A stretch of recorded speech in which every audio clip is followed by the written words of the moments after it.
All right, good evening. Welcome again to another video, another live broadcast. So glad that you guys can join us this evening. We're just, like always, with our live broadcast, we're going to give people a little bit of time to get on, and but in the meantime, sit back and enjoy the music, okay?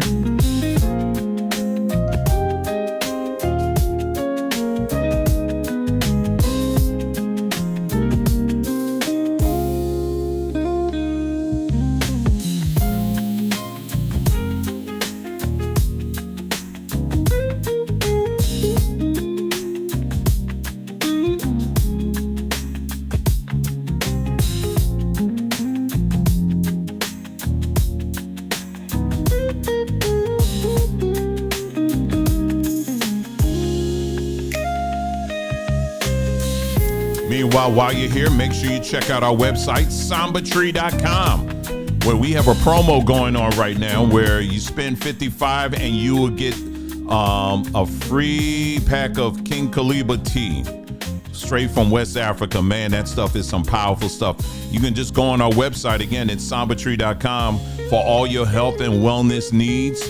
Make sure you check out our website. We have all kinds of things there, from fruit juices to natural seasonings to things for your skin, your body, all kinds of great stuff there. And we just installed a chat bot there. So if you have any questions or anything like that, it should be able to handle most of them. And the questions it's not being able to answer, it goes right to our customer support, and they will get back in contact with you as quickly as possible. But take a jog around if you're, while you're waiting as we get ready to start over at sambatree.com. You see, we got a whole lot of stuff there. A whole lot of stuff there. All right, we're going to give it about another 30 seconds, and then we'll go ahead and begin. Should be a good conversation tonight.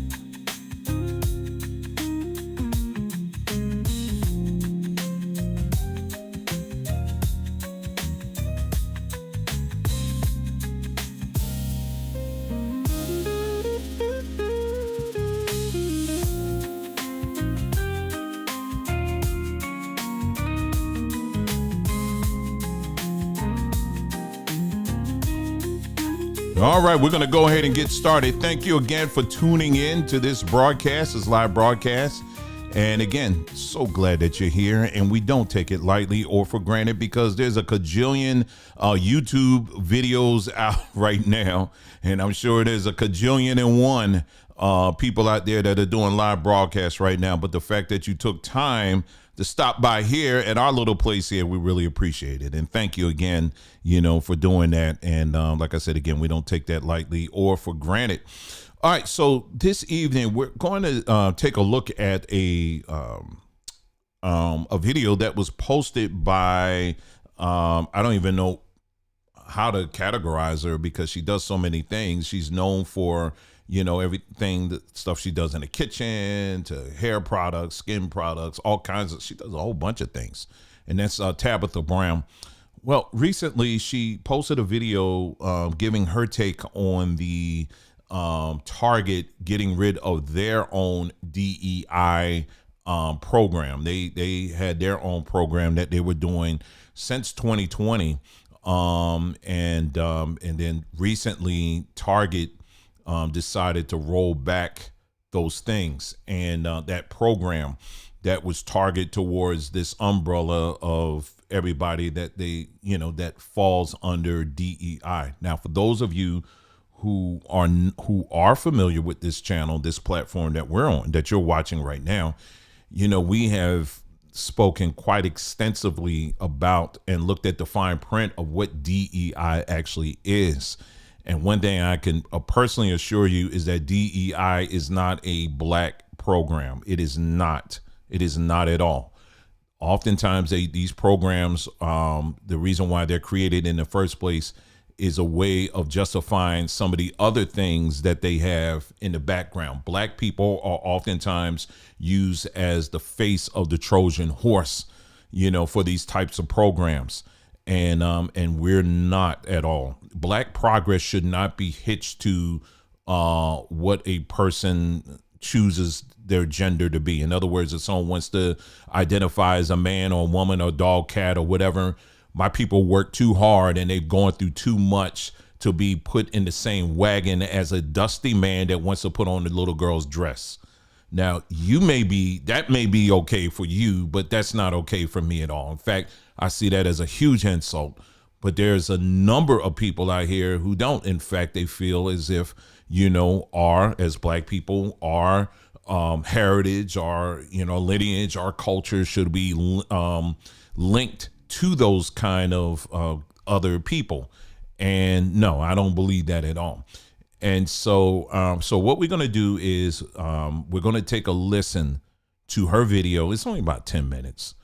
And there are things she said in this video that, to say the least, it's not accurate at all. It really isn't.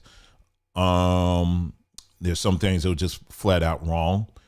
And what we're going to do in this video, we're going to take a listen. There will be times where I will break it up and just to add whatever to it or whatever. And that's it. But listen, let me be clear, because I know we're going to have, I'm sure they'll pop up.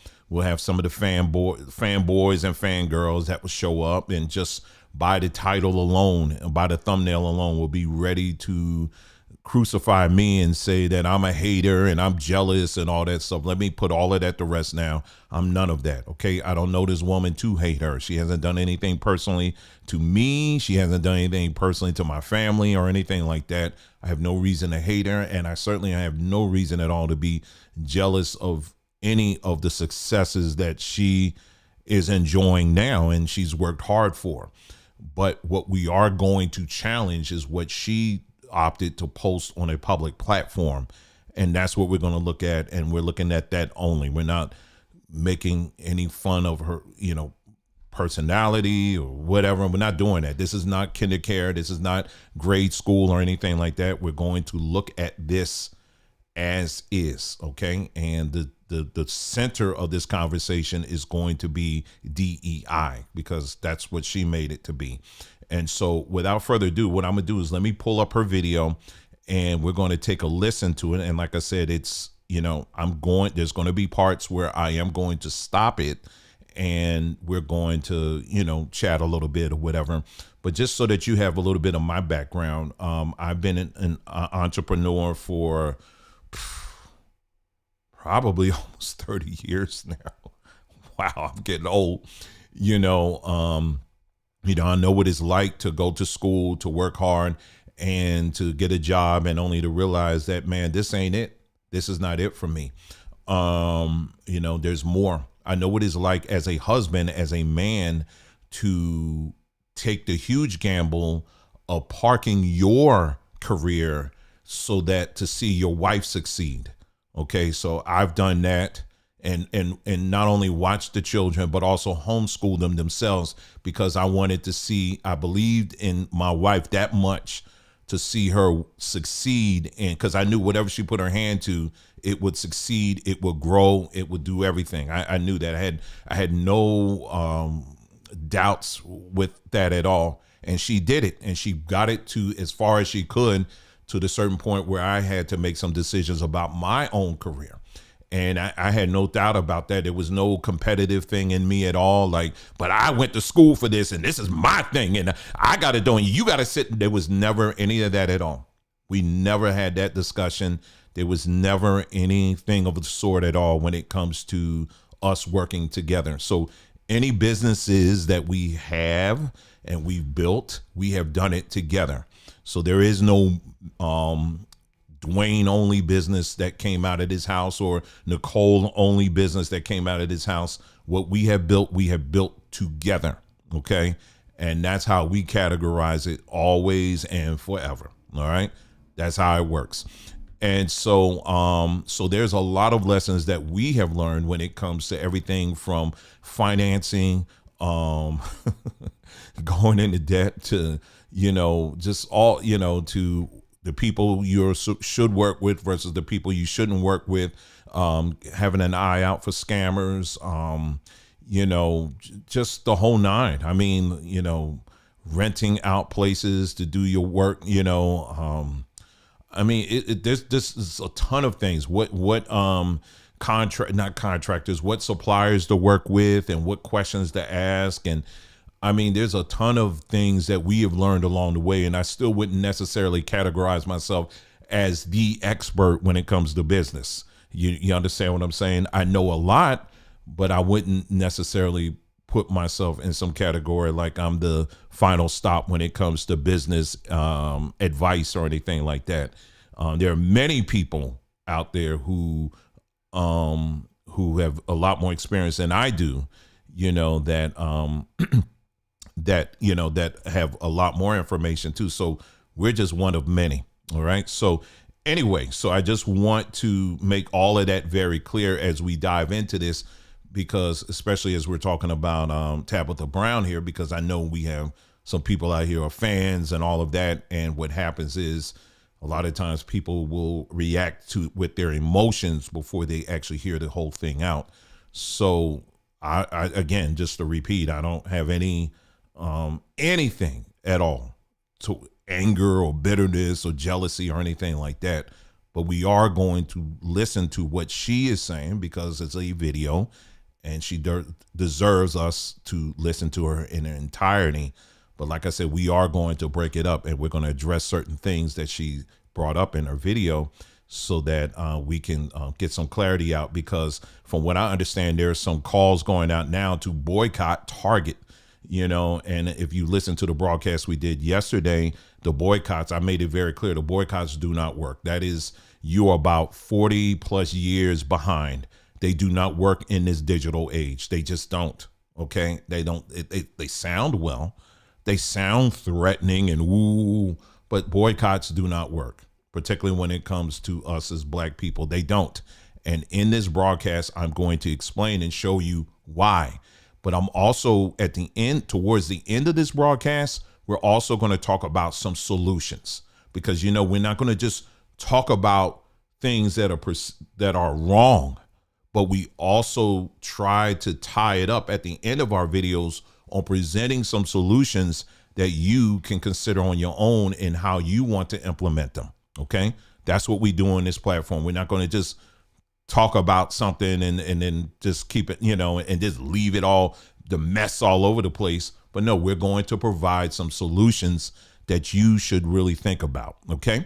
So without further ado, what we're going to do now, let's go ahead and go to our, to her video, and let's take a listen to what she has to say regarding the whole Target situation. And if you're not familiar with the Target situation, somewhere in the middle, maybe I'll explain it a little bit, but I'll just say it real quick. Okay, I'll just say it real quick. I'm gonna leave this up. Basically, since Trump has been in office, basically, as you know, he hasn't been playing around, and that includes this whole DEI program that the federal government has been aggressively pushing, which is diversity, equity, equality, and inclusion.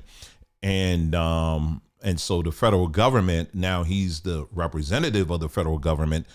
He is saying that the federal government, we're done. So anything that we're funding that promotes that, we are done with it. We are completely done with it.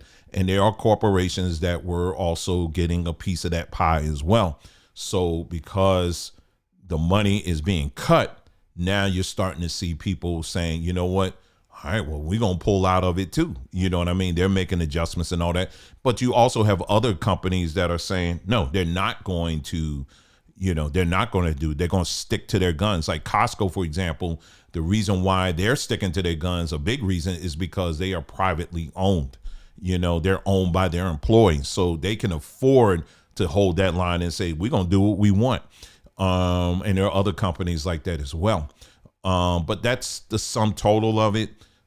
We've talked about, again, DEI and what it represents. I don't want to repeat myself here, but so what Target did is that they used their version of DEI. DEI in Target is we'll call it DEI, but Target had their own program that was, that had the same goals that they were that they had created. And this goes back as far as 2020. And the push of it was for LGBTQ but they also threw in black people on the back end of that. Okay. And there are black businesses, entrepreneurs that benefited as a result of that. That is a very true story. And Tabitha Brown is one of them. But there are layers to this story that you as a viewer and the general public, you need to be very aware of, because there are certain things she's not telling here. So without further ado, let's go ahead and let's take a listen to what she's saying here. Hello there. Y'all all right? I know.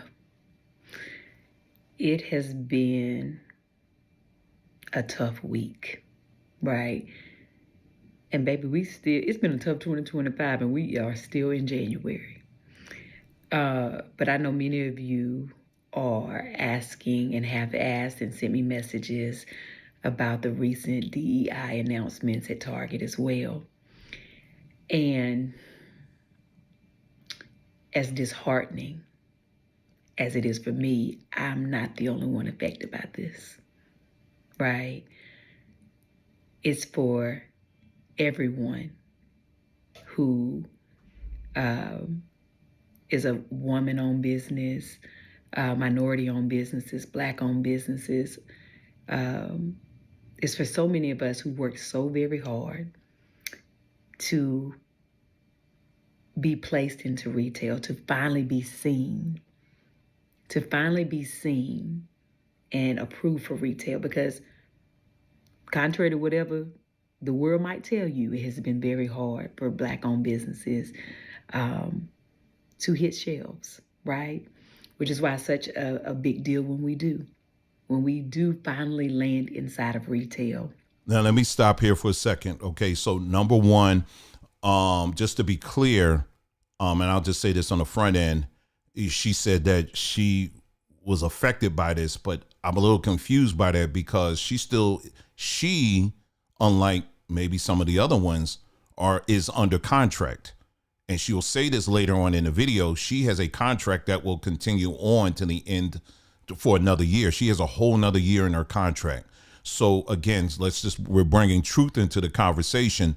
They are not pulling, to my knowledge, they are not canceling that contract and pulling off her stuff. She's not being clear with that, but I'm being clear with that. I've looked at the stuff and I'm pull some stuff up here in a moment. They are not pulling her stuff off. Okay. Her stuff will remain on the shelves as long as it's selling and she's abiding by the guidelines of her contract with Target. Her stuff will remain on the shelves for another year. So I'm a little confused as to how she's saying she is impacted by this, because she's under contract, and that contract, there's nothing at all that's touching her with this stuff. I mean, clearly her stuff is being sold.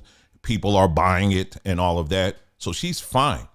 So I'm really, I could do, my speculation with this is that it's almost as if she felt like she had to do a video on this to speak out for maybe other Black entrepreneurs who may not be under any kind of contract similar to hers. And so she's trying to bundle herself with them. But the reality is that she's fine. Her contract is still there. I have not read anything at all saying where it suggested that because of this move by Target, that her contract was going to abruptly end. So she is fine. All right. So I'm just being clear with that. So let's continue. So it is definitely heartbreaking to feel unsupported, right? However, I am in business in multiple ways, with Target, with Walmart, and Amazon, right? I sell Donna's Recipe, my hair care products, right, are on Amazon. They're also in Target. And of course, I have a huge partnership with Target. I sell my seasonings at Walmart. I do business all over, just like many other people. And what I can tell you is, if we all decide to boycott and be like, no, we're not spending no money at these organizations. Listen, I get it. And if that's how you feel, honey, I 1000% get it.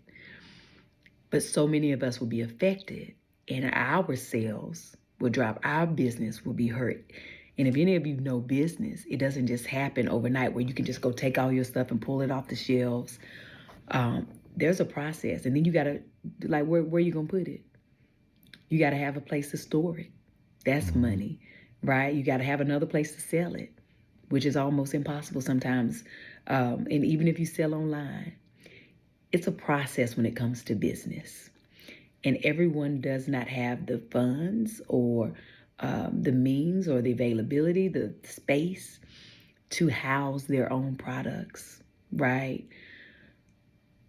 But the thing that concerns me the most, and I want you to hear me and hear me well, if we all decide to stop supporting said businesses and say, you know, I can't buy nothing from there, even the businesses who were affected by the DEI ban, right? What that does is you take all our sales and they dwindle down. And then those companies get to say, oh, your products are not performing. And they can remove them from the shelves and then put their preferred businesses on the shelves. And then what happens to all the businesses who've worked so hard to get where they are? Then what happens, right? Now, I know that something that could solve it is ownership of these big corporations, right? It's a long way to go there. There are amazing companies like the Village Market in Atlanta, right, who support small businesses, and you can go in there and there's some amazing things that you can buy, but it's one store and it's very small. We're talking about mass market. You can't build that overnight. Do we all sometimes have these big dreams and aspirations to do that? Absolutely, right? But it is easier said than done, but it's not impossible. But until then, and in order to get there, we unfortunately have to play the game. And in playing that game, we got to be smarter than the ones who think they're in control, okay? And I say that to say...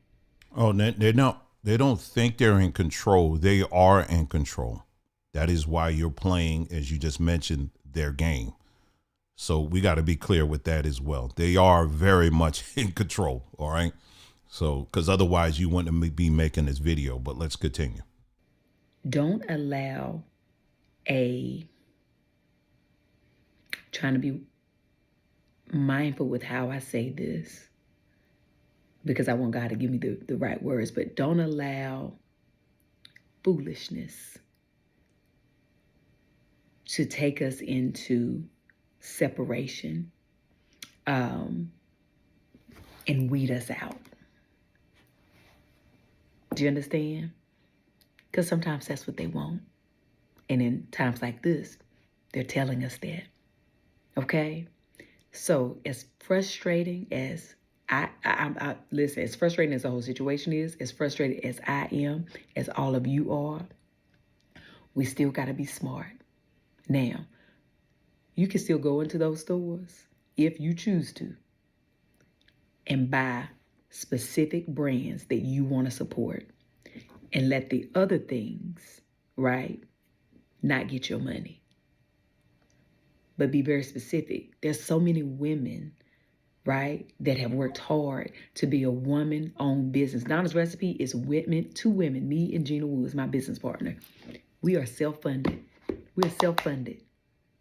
And we are on shelves in limited doors at Target, right? Other companies, right? There's a Black History Month is coming right now, and all of these brands are about to be showcased, some of them for the first time. And of course, they would do something like this right now, but they still need their moment. They still need our support. Only if you feel like you can and are willing to. I ain't telling you what to do. I'm telling you what, as a business owner, what we still need until we can get to another place, right? And I don't know when that other place will be. I know for me, I'm under contract. I'm gonna give it to you 100. I got another year. Then I make a decision. Okay, so many other businesses are just starting. They're just getting in. This is their big break to go to the next whatever phase of their business there may be. We have to have understanding and compassion for each other and not be in an emotional state, but also a smart state. Because if we start doing the I'm not shopping there, and it's our businesses that are in there, that's their way that they will clean us out and replace us and say, well, your business is not performing. That's what people want. We can't give them what they want. Okay? I hope that this is making sense for somebody. And I know it's a long video, and I know somebody might not listen to the whole thing. But this is the truth. So I want to say right now, I thank you for supporting me for the last 5 years. I have worked with Target, with Walmart, with all the places that you have shopped for my products. I thank you for showing up for me. I thank you for supporting me. When you did, I thank you for showing out for me. And if you choose not to anymore, I understand that. And I still thank you and I'm grateful. But if you've heard anything that I've said today, if you still choose to show up for me, I thank you. But also showing up for others. We in it together. Okay? But either way, be clear. I understand. All right? But remember this, if you don't remember nothing else, let's not give them what they want. Okay? Don't let them take us off of shelves. Don't let them erase us. Numbers don't lie. We're needed. Our money is the dollar that really, really counts. Okay?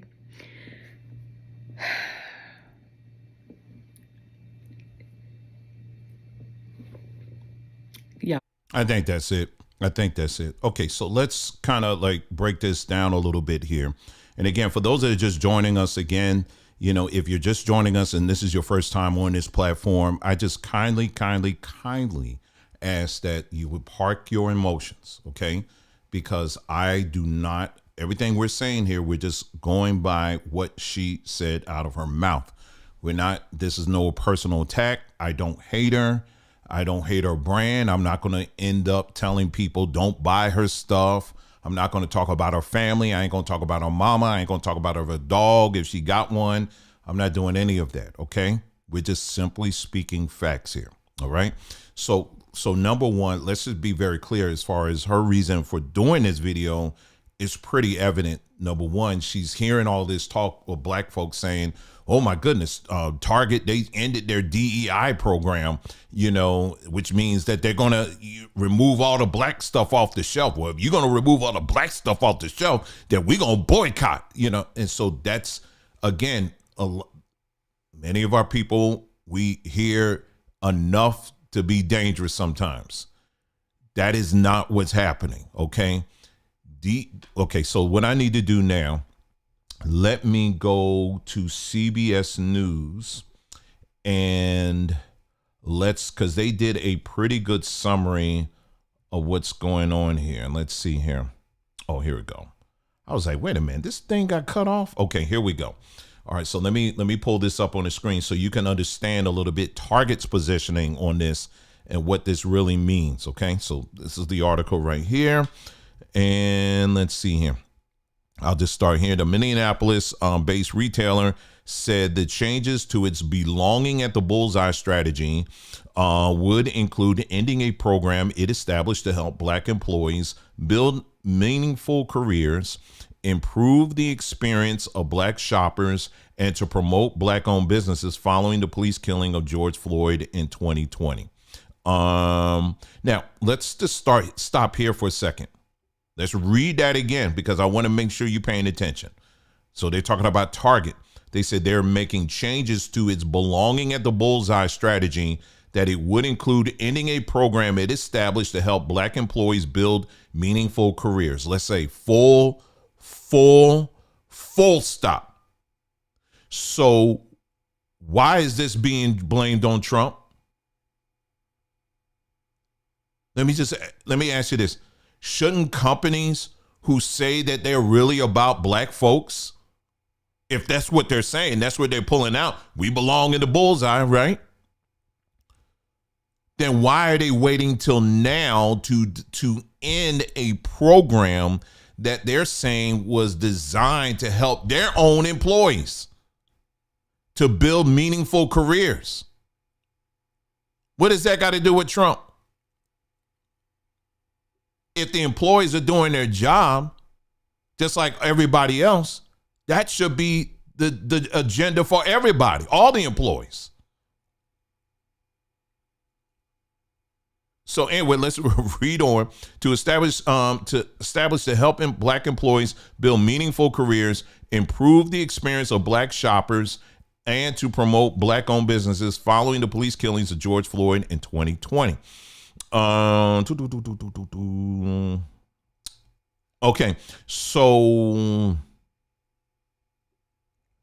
let me see if I want to start there. Okay, so anyway, so what happened? You know what? Let me read to the end here. I see where this is going. Okay. All right. Target, which operates in nearly 2,000 stores nationwide and employs more than 400,000 people, said it already had planned to end the racial program this year. See, they already planned on doing it. So what does this got to do with Trump? I don't understand that. You see how easy it is that they could just shift that to, oh, it's MAGA and all that. And y'all, I'm no MAGA person, okay? Again, I'm just about the facts, okay, on this thing. The company said Friday that it would conclude the diversity, equity, and inclusion, or DEI goals it previously set in 3-year cycles. The goals included hiring and promoting more women and members of racial minority groups and recruiting more diverse suppliers, including businesses owned by people of color, women, LGBTQ people, veterans, and people with disabilities. Target has long been a fierce corporate advocate for the rights of Black and LGBTQ people. You see that right there? That's what I want to bring your attention to. Do you see what they did? Why do we have to be in the same sentence? Why do we have to be in the same sentence?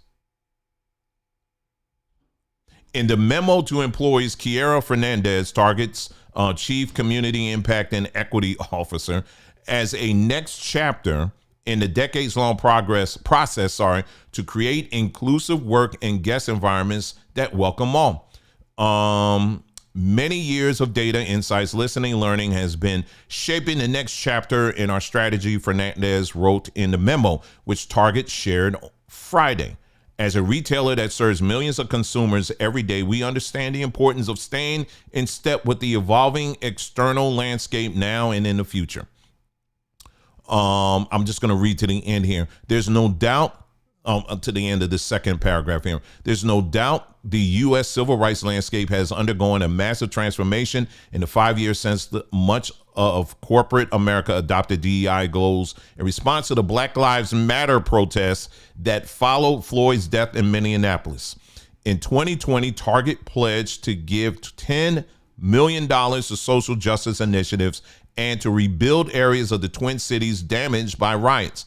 At that time, Target leaders said they wanted to increase their Black workforce by 20% over the next 3 years.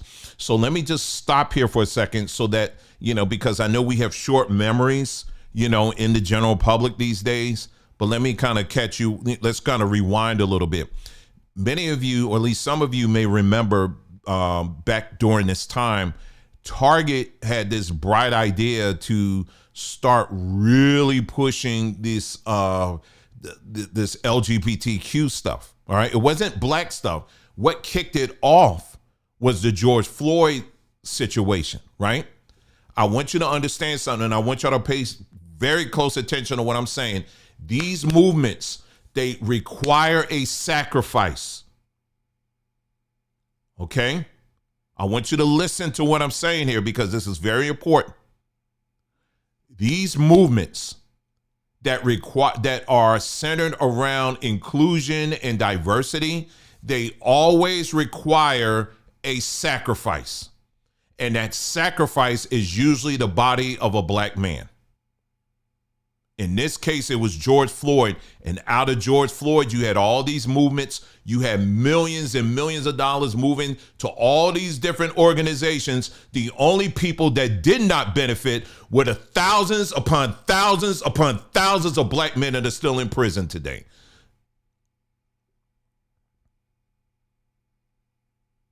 But we hear a whole lot about we got to do something more for black women. We got to do more for people of color. We got to do more for LGBT. We got to do all this. We hear all of that. But at the end of the day, it always requires a black sacrifice. We look at Black Lives Matter, how that started.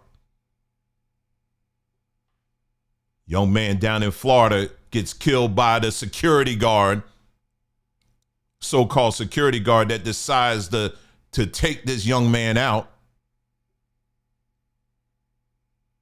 And then all of a sudden, Black Lives Matter shows up. Out of the blue, Black Lives Matter sprouts out.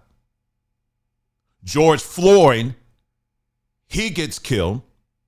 And then all of a sudden, corporate America all of a sudden gets this idea that now we got to get into inclusion and all of this stuff. It always requires the body of a black man, a dead black man, always. So if you want to know whose shoulders these movements sit upon, they sit on the shoulders of dead black men.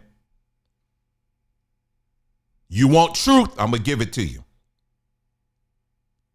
So that's the first thing, number one, that you got to remember when it comes to this, when they're talking about this DEI thing as it pertains to Target. So Target, they took it upon themselves. We're going to start pushing this stuff. So do you remember when Target, one of the things they started doing, they started putting on little children's shirts, little queer people and, things about LGBT. They were putting it on these children's shirts and all this stuff. And conservatives did not like that. And rightfully so. Then they changed the policy of their bathrooms in the store and said that, hey, anybody can use them. So you got people going in, parents sending their little girls into these bathrooms, and then they go in the bathroom and then they realize, oh, you got a man up in there with a dress on. And so they were like, well, what the heck is going on? And conservatives, the right, they got pissed off at that. And like I said, understandably so. And you know what they did? They hit them in their pocketbook because they said, Target, if this is the way you're going to go, that's it. And Target took a beating on Wall Street. Their stock dropped like I don't know what. They dropped. I mean, they recovered or whatever, but they got the message. They got the message, and they Target held on as long as they could. But then they said, we gotta, we're going to slowly make some adjustments or whatever. Because see, at this point, it's not a right versus left thing now. My daughter, she's an adult now. But make no mistake about it, if I send her into a bathroom and there's a man in there, dress or no dress at all, I'm telling her to come back out. Okay, I'm going to tell her to come back out. I don't need to engage in fight. I don't need to get violent or anything like that. I'm saying, sweetie, come on back out. This is Target's house. That's how they run things, but we don't run that here. I'm not going to put you in that position, period, because that's not normal. Okay? This is what DEI is all under this. So Target had their own thing going on, and then later on, that's when you see Biden coming in, and he made it into a federal policy that, we're going to pretty much push this ideology throughout all the apparatuses of the federal government. And then corporate America followed suit with that because they were getting a little bag from that too. Okay. So that's just to kind of give you a little history behind this thing. So that's number one here. And then getting back to Tabitha, as far as what she's saying here, what she's really saying is, listen, y'all Negroes, y'all want to boycott, okay, but I still got my stuff in there now. Don't boycott everything now. I still got my stuff. I'm with you now. Fight the power, but make sure you go to aisle 12 because that's where my stuff is. You know what I'm saying? That's what she's saying, right? And I get it. I understand that. But, what I heard, let me see, because I had some other things in here too. I want to share with y'all here because she understood this clearly because there was a video. I don't know if it was she saying this. It was someone else's video that I saw. I'm not sure. Because what they were alluding to, the person that I was listening, it was someone else, I think, that did a video. And what they were alluding to, they were agreeing with Tabitha on, what she was saying and all this. And they try to dismiss and they said, well, I want you to really understand what's going on. Yeah, it was another video I watched. It was another video. I remember now. They said, I want you to really understand what's going on here. The reason why they're doing this, see, they're trying to make it seem like this ain't got, that this is about LGBT and all that. It ain't got nothing to do with LGBT. This is about black folks. And they're trying to get black folks off of these shelves. No, they're not. Tabitha's stuff is going to be more than fine. As long as people are buying her stuff, she's going to be fine. And anybody, any other black person that's on those shelves, they're going to be fine. There's a much deeper issue that I'm going to get into with this in a moment. But one of the things that I want to point out too is that Tabitha understood very clearly the assignment in getting that contract that she has with Target. Because back here, this was back in 2021, she does a video where she's apologizing to all the LGBTQ community. If I'll read it here, it says, this is me and I ain't changing and I ain't changing. For all of you that have disowned your family from the LGBTQ community, send them my way. I'm happy to show them God's love. For all of you in the professions that require you to help and to support others in need, please, please, please reconsider your position. God bless you. And that's it. So she made her statement as far as LGBTQ people. Now, let me just say something quick about that. I am not angry. I'm not bitter. I don't hate LGBTQ people or whatever. What you choose to, however you choose to live your life, that's you. Okay. What I don't like is when your lifestyle becomes something that is mandated for me to accept. And I certainly don't like when you're mandating your lifestyle on children. I don't like that. Other than that, I don't really care what you do in your house. I don't care who you sleep with. I just don't want to see it in my face. You understand what I'm saying? I don't care about all of that. And you shouldn't be trying to educate children on that either. You understand what I'm saying? That's where I draw the line when it comes to that stuff. Okay, so she did this in 2021. And I'm trying to find the video here. Oh, not the video. Her in 2021, she made that video. She made that pronouncement about, and I always have a problem with people saying, for anybody, that's like me saying, if anybody out here that has been raped by your parent, I just want to apologize on their behalf. I would never do that. I would never do that because that's not my place to do that.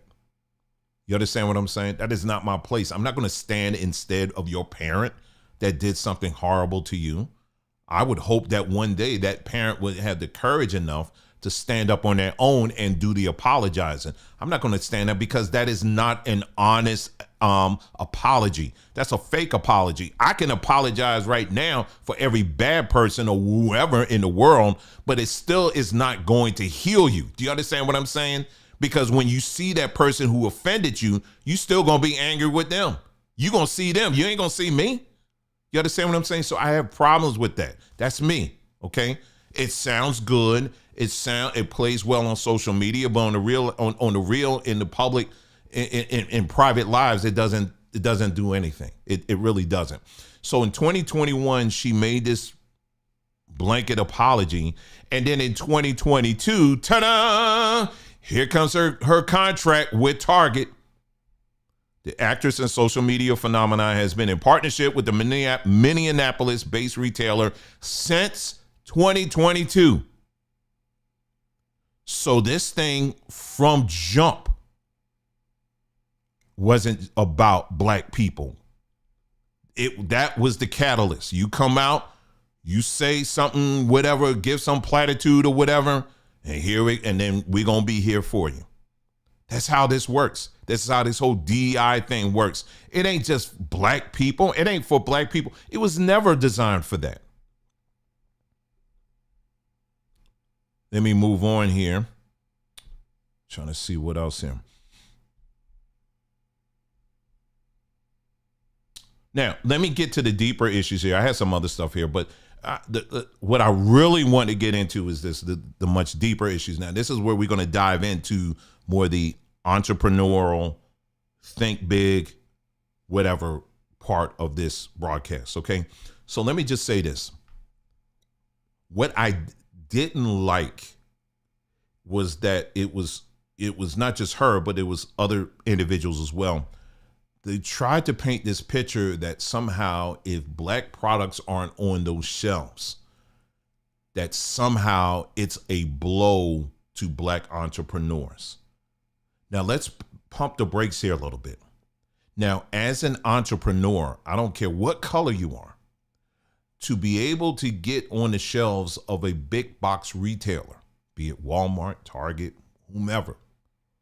I was going to say Big Lots, but they about to be closed lots in a moment. But name it, Costco, Sam's, whatever.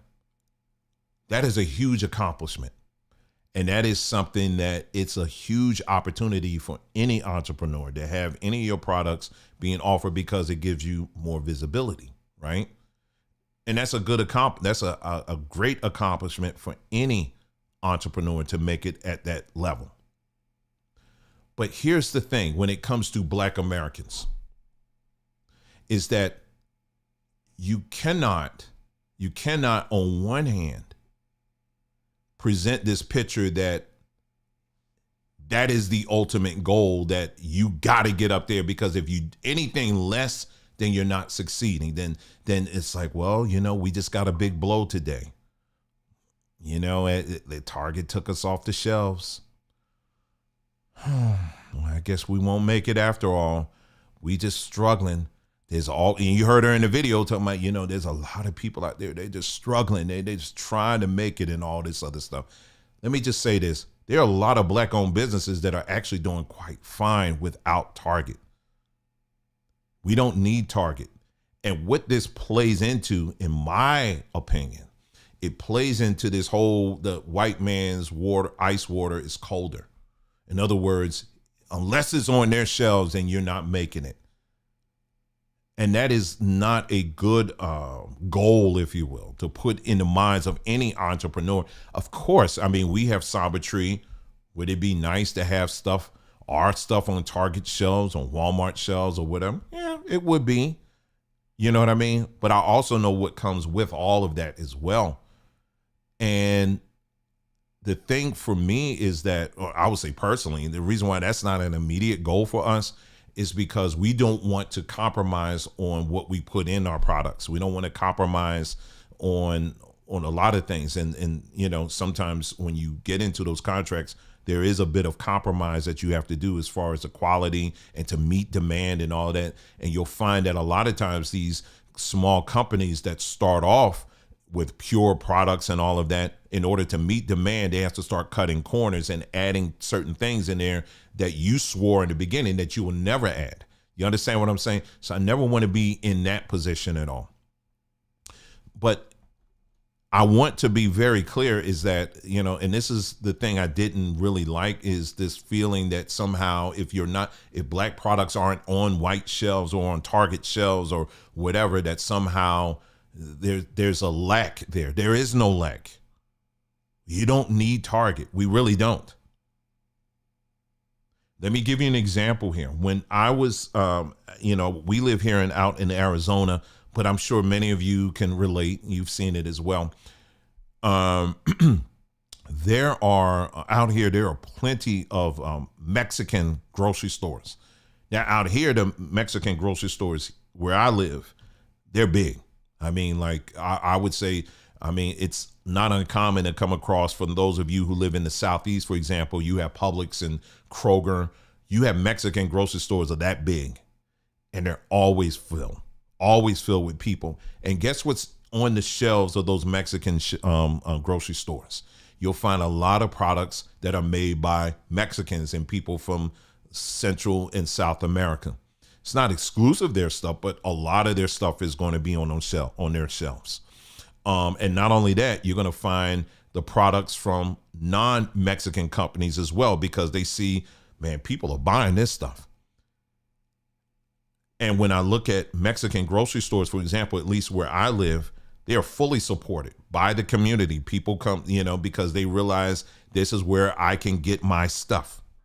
This is where I can buy my stuff. What I did not hear when I was listening to Tabitha Brown is, how about a pivot to having your products in what you mentioned, the Village down in Atlanta, or some of these other Black-owned grocery stores? How about have something there where you are driving traffic to these Black-owned grocery stores so that people can start buying your stuff there? Now, she did say she was under contract, so I don't know if her contract limits her to doing that, but that's an option that people of her caliber can do. If you're that interested in supporting Black-owned businesses, then start funneling some of your resources or whatever to these Black-owned grocery stores that are out here, that do sell a lot of products but are struggling, But anyway, let me back up a little bit. I was talking about the Mexican grocery stores, fully supported, always filled. Same thing with Asians. We have Asian markets out there, beautiful, nice. And not only are they supermarkets, they will have inside the market, they have like a whole side is nothing but different restaurants. So local people who are restaurateurs or whatever, the grocery store says, hey, listen, we got all this space here. This side of the grocery store is going to be the main grocery store. But that over there, if you're an entrepreneur and you know how to cook and all of that, we got some spaces over here too. You can cook. So it's a grocery store, but it's also restaurants and all that in there. These are Asian markets. And when people of various parts of the Asian world or whatever, they want their products, they know where to go. And they fully support these things all the time. I've seen, on a lesser scale, I've seen people from India. They have their own grocery stores as well, and they fully support them. Now, to a lesser extent, I've seen Caribbean grocery stores. Now we're getting in more into the, heart of what we're going to be talking about here. Caribbean grocery stores I've seen. If you've been around in New York, places like that, Philadelphia, whatever, Baltimore, I'm sure, Washington, you're going to see there's, you're going to have Caribbean grocery stores. And the ones I've been to, they typically are much smaller. Caribbean grocery stores. And then, of course, African grocery stores, too. I've seen those as well. Now, when I hear people oftentimes talk about, hey, Black people, we need to get together and we need to support one another in times like this and all this. Let's be clear here for a second. At this juncture right now of time, Black people are probably the most divided we have been in many decades. I mean, you can see it right now on social media. You got Black Americans are trying to delineate themselves from Caribbean Americans or Caribbeans, and Caribbeans trying to delineate themselves from Black Americans, and then Africans trying to delineate themselves from Black Americans and Caribbeans and all of that. And so you have that, you understand, and you got a lot of that friction going on. And so there is no unity when it comes to doing things like this. We have these different marketplaces here, but we're not working, I don't see how this can come together in that you could do something like it could work, like having what's her name, Tabitha Brown, having her products offered exclusively in some of these grocery stores. But then you'll have some of the other stuff that pop up too. Why is she in that store and not in our store, and all of this stuff? There's a lot of this unity there. And when I think about, again, I'm going back, I'm saying Mexican grocery stores, but they're really not Mexican. They're more like Central South American, because you see people from all over that region of the world that they just come together and they create their own grocery stores.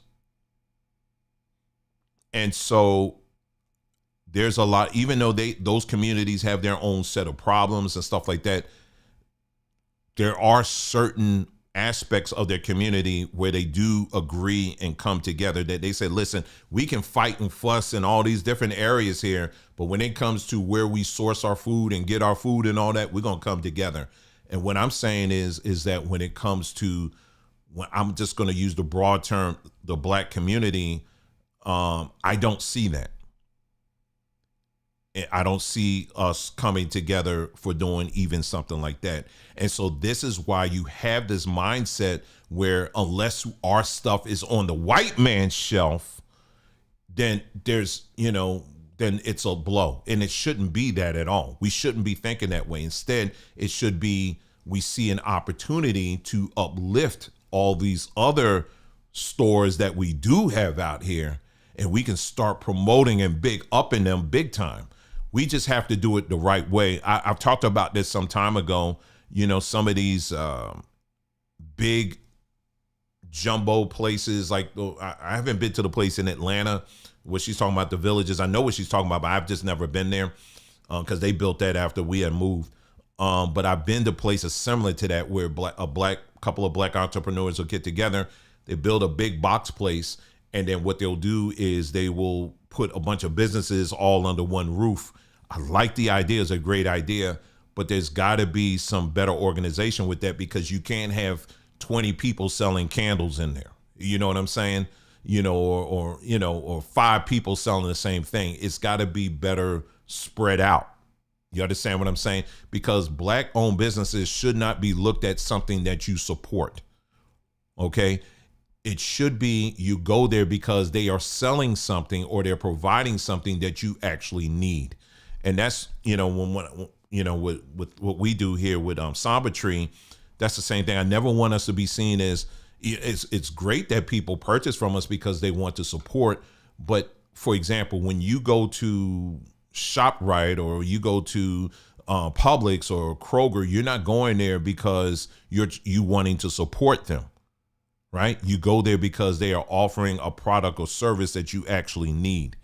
And Black-owned businesses in general should be seen as that as well. We should be seen as we're offering something that's actually needed. So in order for us to be seen that way, we have to make sure that the pricing, the quality, and all of that is competitive to what these other brands are offering. You know what I mean?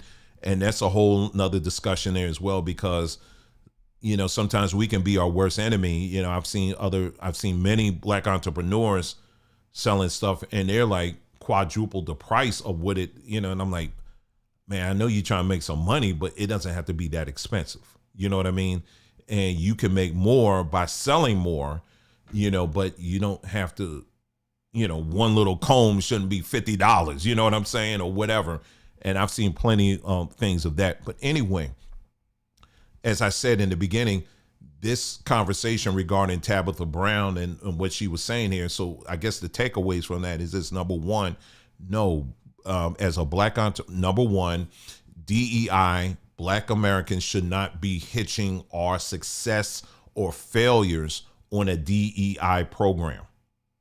We should not be doing that, because the DEI program was not designed exclusively for Black people. It is designed primarily to benefit everybody else, people of color and LGBTQ, and then to a lesser extent, Black women. But you notice, like I said, they always leave out Black men, and that's done so for a reason. As I explained earlier, these movements, DEI, inclusive organizations, they always require a sacrifice. It's very demonic, and the sacrifice always ends up being a Black man, the body of a Black man. And we explained that earlier on that. Okay. So that's what part of this whole DEI thing is. The second point I want to leave you with is that, again, DEI, for Black women who are out here aggressively trying to defend this thing, you don't, to the best of my ability, I always try to explain, that what you're actually doing as a Black woman by promoting DEI is that you are actually creating more barriers for yourself, because now you're going to have more people coming into the space that you're trying to grow who can now say, hey, I identify as a Black woman. And by doing that under this DEI gobbledygook, you're now creating more people that you have to compete against. And this is the thing. This is such one of the most simplest points that I try to drive home, and it just seemed like people just don't get it. They believe that if Black people are going to make it, it's going to be through DEI. No, it's not. We don't need that. We don't need DEI. In fact, I see it as a great thing for them to dismantle this thing, because I don't want to be associated with that. I don't want to have anything to do with that. I want my own ingenuity and my own hard work, my own blood, sweat, and tears to be the determining factor, as far as if we rise or fall. I'm talking about, as far as business is concerned, and that be on us. I'm spending that on us. I ain't spending that for anybody else. I'm not spending that for any other group. All the stuff that my wife and I went through, I didn't do it for these other groups. We didn't go through those days and nights and trying to figure out how we're going to pay this and that for the benefit of the business so that we can benefit these other groups. We didn't go through that for that. Our story is too precious and too dear for us to spread it out to now all these other groups going to benefit from it. No. That ain't happening. And I'm not trying to fold our story to that. I'm not trying to do that. And you shouldn't want to do that either. Our culture is too rich and it's too precious and it's too dear and it's too much in it for us to have to lower the value of what we bring to the table so that we can include all these other groups. I ain't doing that. I'm not doing that, and you shouldn't do that either. Tabitha Brown, to her credit, what she and her husband, because she didn't mention her husband, I'll mention, what she and her husband built is something to be commended. And they did that themselves. She shouldn't have to kiss the ring of these other groups so that she can get access to different things. No, you stand on your own and that's it. And then the other point worth that mentioning, I'm just doing a recap here, is that we do not need the shelves of Target or anybody else when we have our own networks already in places. I just mentioned we have grocery stores in African communities, Caribbean communities. We got grocery stores all over that we can start packing our stuff in there and start, really big upping these outlet points that we have right now. But there's a whole lot of internal work that we got to do as a people before we get to that point. But we do not need them. We do not need to play their game at all. You don't need it. You don't need it. If you sell a quality product that people really want and there's a real demand for it, people will bypass that and they will go to your doorstep and be knocking on your door saying, hey, listen, when y'all gonna have that more of that stuff? I mean, how much proof do you need? Let me give you just a baseline. Let me just give you a very, it's a bad example, but it's an example nonetheless. Think about the drugs in our communities. Do you think that people who are addicted to drugs, they have to make sure, well, I need my hit, but but is it at Target? They ain't got crack on, or whatever. I don't know what the thing is now because I ain't in that world. If they ain't got my drugs on, at the white man store, I ain't gonna buy it. No. If your product is all what it's cracked up to be, pun intended, you're gonna meet that person at the street corner at 2 a.m. to buy it. Now we just talking drugs here. But I can tell you a story. Let's move beyond drugs. There are people, there are black families that I know that can cook like nobody's business. There are stories I've heard. They don't even need to buy a retail place. They don't even need to get a food truck. I've seen people cook their food. They'll take some pictures of the food that they cook, post it, and say, if you want a platter, I got you. Meet me at such and such address, and I got you. That is how black business, community, entrepreneurship, that is our history. Do you understand what I'm saying? I'm giving you a history lesson and telling you how the community actually was a community. We never needed Target back in the day.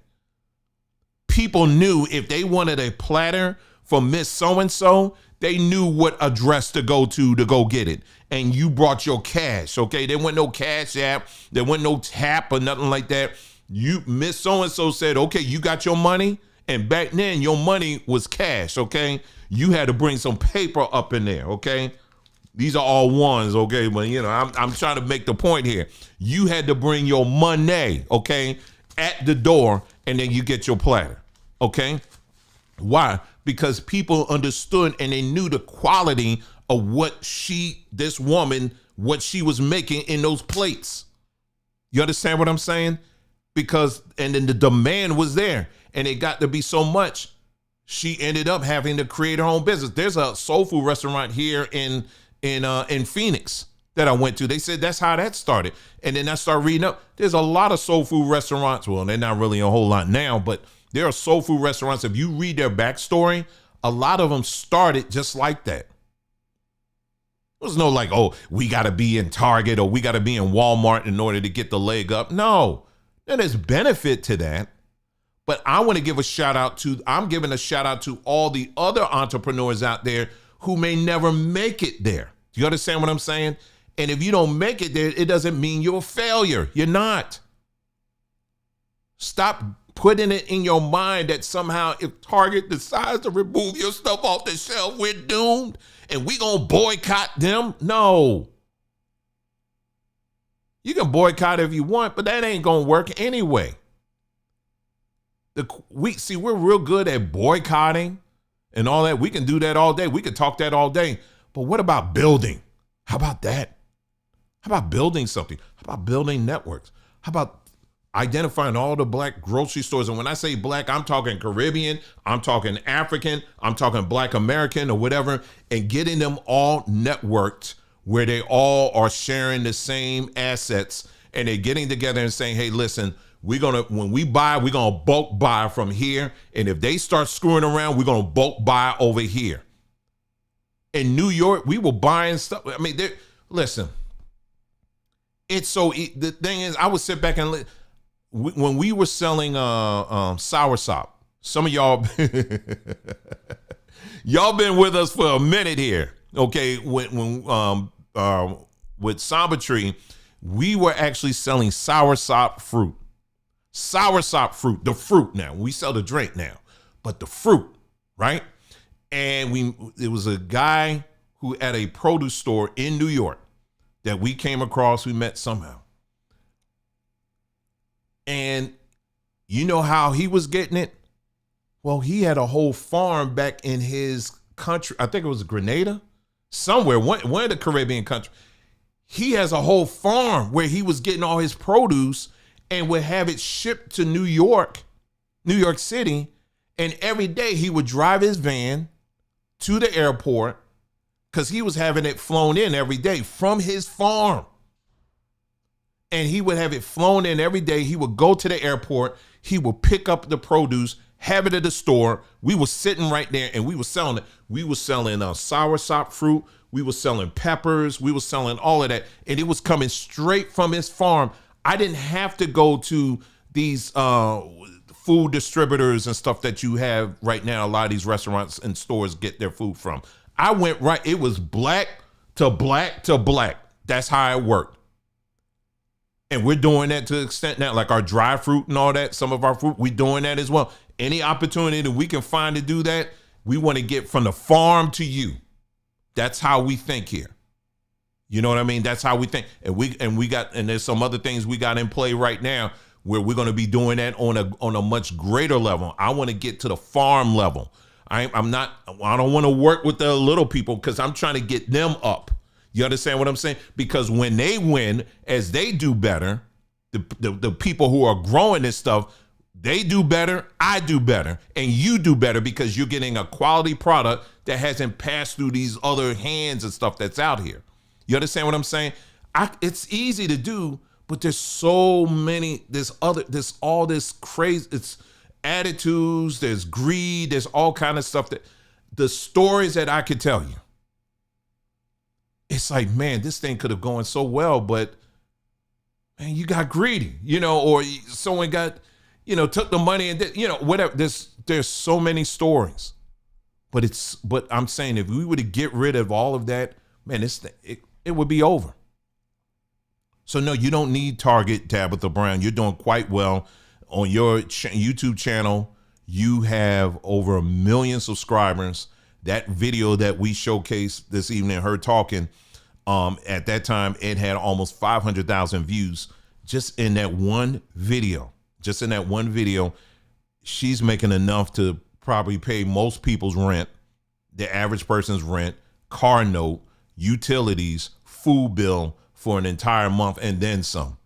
So she's doing very, very, very, very well. She is not, and no, to recap again, they are not ripping off or ripping down black entrepreneurs off of the shelves of Target. If anybody tells you that, they are a whole lie. They're not doing that. The bottom line is that if your products are selling, if they are selling and they are making money, Target would be a fool to take it off. They're not going to. There's no business that's about money that's going to just take your stuff off because they don't like you because you're black. No, at the end of the day, if you, like she alluded to, like she was saying in her video, if you want to support black businesses, make sure you go after those that you're supporting. You know what I mean? But this DEI stuff, it has to be expunged from our vocabulary. We are not, this has nothing at all to do with that. Absolutely nothing. And that's her mistake in trying to blend that into this conversation, because that is a complete falsehood. DEI was never about black people. It is not about the uplifting of black people at all. It's about many other things, but it is not about us at all. And anybody that's blending that in there, they're a whole lie on that. Okay. And what it is, when you hear people saying that, these are a lot of butthurt people from Kamala, because, who voted for Kamala and she didn't win. And because Kamala, if she would have won, it would have been an avalanche of DEI stuff coming down the pipe. And, you just don't want to have nothing to do with that. But anyway, I think that's the extent of what I want to share on that. So there's a lot of things that as black consumers and black entrepreneurs that we need to improve on. There's a whole lot of things that we need to do to improve this relationship. And like she said, it's not going to happen overnight. You know what I mean? But there are things that we try to address on this platform that lead to healing that hopefully will help people to better understand, how we can work together and all of that other stuff. Right. But when it comes to business, if we want to use, because business is a vehicle, right? You cannot, if a black owned business is not doing what they're supposed to do, don't keep supporting them just because. You understand what I'm saying? We got to hold our black owned businesses to the same standard we hold everybody else, and then as black consumers, we have to also have our expectations. Our expectations can't be off the roof when you're dealing with black businesses. You understand what I'm saying? It's got to be. So there's a lot of things that have to be worked, together. And not, like I said, I could do a whole seminar just on this stuff here, but I'm not going to do it tonight. I just wanted to address this video here. And like I said, again, as you saw, I don't hate her or anything like that, but there were things that she said in there I felt very strongly that needed to be addressed. And to bring some clarity to this, because we cannot continue with this DEI nonsense, because it is no benefit to us at all. So that's it, y'all. That is all I have for this evening. And if anybody has any questions, I'll stick around for a little bit. If anybody has any questions for me, I'll stick around in the chat. I'll give you about 2 minutes. And if you want to post a question from me, I would have you call in. But every time I go through the process of opening the phone line, y'all get scared. Y'all get scared. But if you have any question for me, and I don't care what kind of question it is, post it in the chat here, and I will put a timer up, and I'm gonna set it for 2 minutes. And if you have a question, this will be the time for you to ask it. There you go. I got it on the screen right now.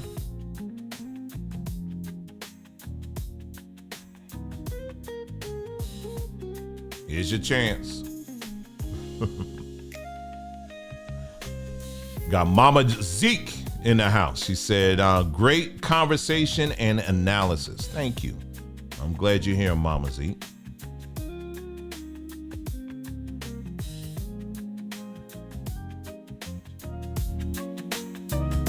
Oh, make sure you check out, if you go to our community page, our Journeyman and Woman blog is up. It is very plain, but I have stuff on there, just a couple of things on there people have been asking about, and that's what I'm gonna use it for. Like, so if you know, like certain notes or, you know, things like that, like this music that you hear right now, people have been asking, they said, where you get your music and do it? I'll put a link on there as well. Someone asked a question, they said, are you still getting a box of vegetable? There was actually fruit for $10. Man, we had to pull back because I still got some grapefruit I got to get through there. But yeah, it's still citrus season out where we live. And yeah, it's really good. In fact, thanks for reminding me, because I'm going to have some of them grapefruit when I get off here. And our lemonade, I made some strawberry lemonade. That's almost going. My next venture is I'm going to make some blueberry lemonade. Oh my goodness, I'm looking forward to that.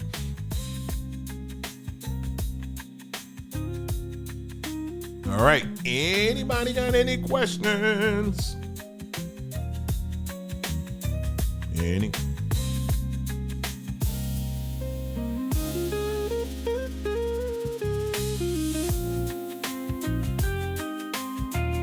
All righty.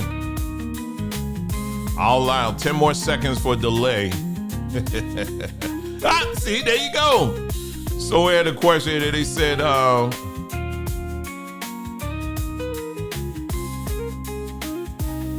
let me post it on here. All right, so they said, question plus your opinion. Why do you feel many melanated people are reaching for DEI, and regardless of the facts, say it's affecting blacks other than the election results? Because DEI, it's in and of itself, it's a validation. It's basically, we feel like we have to be validated by this system. And, you know, before that, prior to that, we had affirmative action. And then now that got rebirthed into what we call DEI.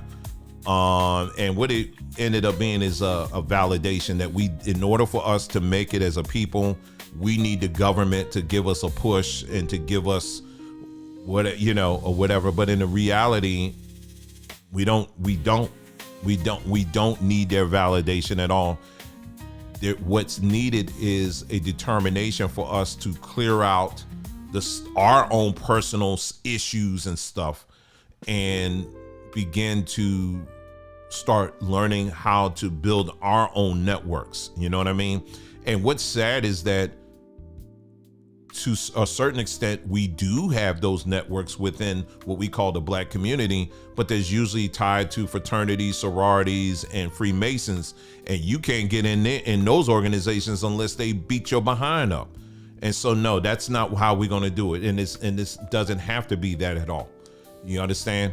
I'll give you a good example here. We have a wonderful, wonderful, wonderful customer base, you know, with Samba Tree. You guys are awesome.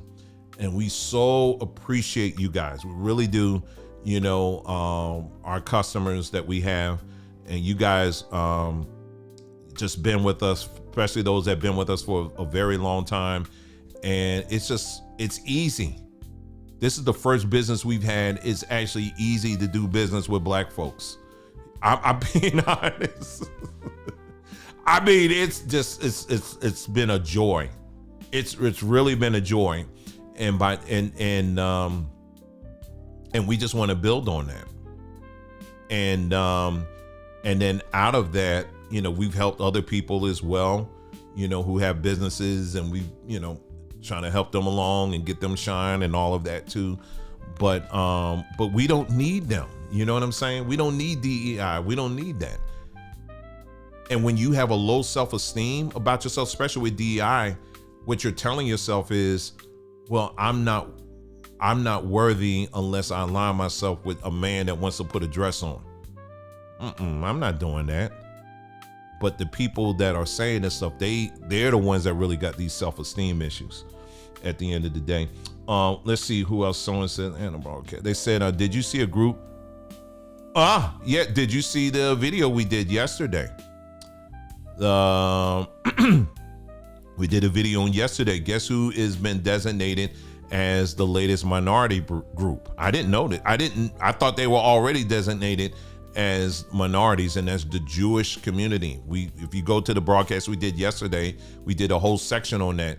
Jews now are officially referred to as the new minorities, and they were boasting of the fact that it's going to give them access to billions of dollars that have been earmarked for people who are classified as minorities. And you know what that means? Goodbye anybody else, because the vacuum has already been turned on. So we talked about that yesterday in the broadcast yesterday. Someone said, did they not see what is your pronoun on the applications? It never had anything to do with us. Exactly. It never did. Never did. So don't fall into this trap. If you go to a business and buy something from them, do it because, of course, support is much appreciated, but hopefully they are providing something that you're not getting anywhere else. And that's how all businesses should be judged at the end of the day, including what we do. So that's all I have. I think that's it for this evening. Thank you so much for joining us for this broadcast. Always good being with you guys. Hey, listen, you guys take care. Keep your eyes on the community page. We'll be posting things there. We'll be posting things on our new, our blog. And we'll keep you up to date on things, okay, the best that we can. Okay, love you guys very much. Take care, and then see you again soon.